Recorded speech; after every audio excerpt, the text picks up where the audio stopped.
बहरिया town में plot transfer के लिए सबसे पहले स्टेट एजेंट को अथॉरिटी लेटर चाहिए होगा। अथॉरिटी लेटर तैयार करने के लिए आपको स्टेट का बाकायदा लेटर हेड चाहिए होगा, जिसके ऊपर प्लॉट की तमाम तफसीलात के साथ-साथ सेलर, परचेज़र, एस्टेट ओनर और रियल एस्टेट एजेंट के शनाख्ती कार्ड की कॉपियाँ प्रिंट की जाएँगी। इसके अलावा स्टेट का रजिस्ट्रेशन सर्टिफ़िकेट और एफबीआर का एक्टिव स्टेटस सर्टिफ़िकेट भी प्रिंट किया जाएगा। इस अथॉरिटी लेटर पर स्टेट ओनर अपने साइन और स्टैंप के ज़रिए स्टेट एजेंट को बाकायदा इख्तियार देगा कि वो स्टेट की तरफ से बहरिया टाउन हेड ऑफिस जाकर मुतलका प्लॉट का ट्रांसफ़र प्रोसेस मुकम्मल करवा सके।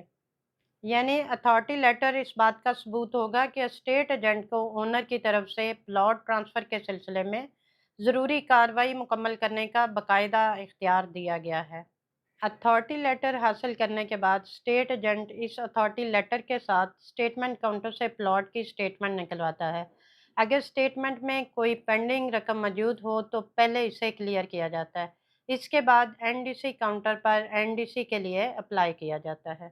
एनडीसी अप्लाई करने के लिए सेलर की सीएनआईसी की कॉपी, प्लॉट का येलो फॉर्म और प्लॉट की स्टेटमेंट के साथ आपको एनडीसी फीस वाउचर हासिल होता है।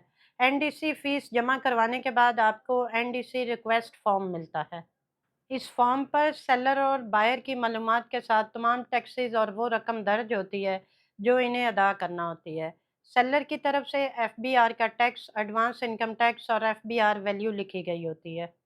इस फॉर्म पर सेलर और बायर की मालूमात के साथ तमाम टैक्सेस और वो रकम दर्ज होती है जो इन्हें अदा करनी होती है। सेलर की लायबिलिटीज़ में एफबीआर का टैक्स, एडवांस इनकम टैक्स और एफबीआर की वैल्यू लिखी गई होती है। बायर की लायबिलिटीज़ में एफबीआर का tax, advance income tax, TMA tax, stamp duty वगैरह लिखे होते हैं। याद रखें, फाइलर और नॉन फाइलर के टैक्सेस में डिफरेंस होता है।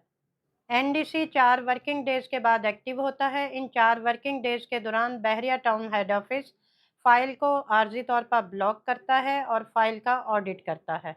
आफ्टर 4 डेज़ फ़ाइल एक्टिव हो जाती है और एनडीसी भी एक्टिव हो जाता है।